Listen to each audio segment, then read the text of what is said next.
తెలంగాణ రాష్ట్ర ప్రభుత్వం ఏర్పాటు చేసిన భవన నిర్మాణ కార్మికుల లేబర్ కార్డు ప్రతి ఒక్కరూ మధ్యతరగతి కుటుంబంలో ఉన్నవారందరూ ఖచ్చితంగా చేసుకోవాలి.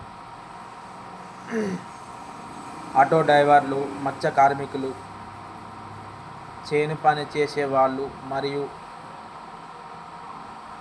సుతార్ కింద పనిచేసే లేబర్లు, ప్రతి ఒక్క కార్మికుడు లేబర్ కిందికే వస్తాడు. కావున ప్రతి ఒక్కరూ చిన్న పని నుంచి పెద్ద పని దాకా ఏ వృత్తి చేసుకునే వాళ్ళు అయినా ఒక ప్రభుత్వ ఉద్యోగి తప్ప అందరూ అర్హులే.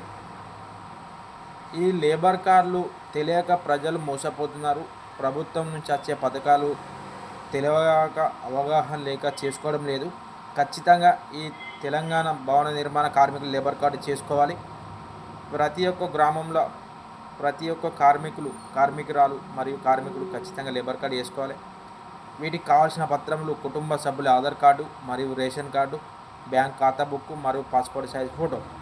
మనకు అంతకుముందుకు 5 లక్షల ఇన్సూరెన్స్ ఉండే, కానీ ఇప్పుడు 10 లక్షల ఇన్సూరెన్స్ చేసారు.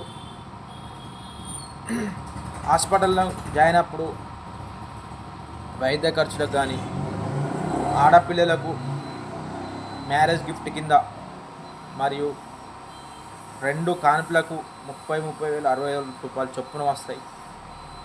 ఈ కార్డులు లేక చాలా మధ్యతరగతి కుటుంబాలు ఇబ్బంది పడుతున్నారు. ఖచ్చితంగా ఈ భవన నిర్మాణ కార్మికుల లేబర్ కార్డు మరియు ఈ శ్రమ్ కార్డు, హెల్త్ కార్డు, ఈ 3 కార్డులు ఖచ్చితంగా ఉండాలి. నా పేరు అల్వాల సంపత్. నేను కార్మిక విభాగం, కరీంనగర్ జిల్లా, తిమ్మాపూర్ మండల్, గ్రామం రామకృష్ణ. కానీ ఎవరికైనా లేబర్ కార్డుల విషయంలో కానీ, హెల్త్ కార్డుల విషయంలో, ఇస్నే కార్డుల విషయంలో నన్ను సంప్రదించగలరు.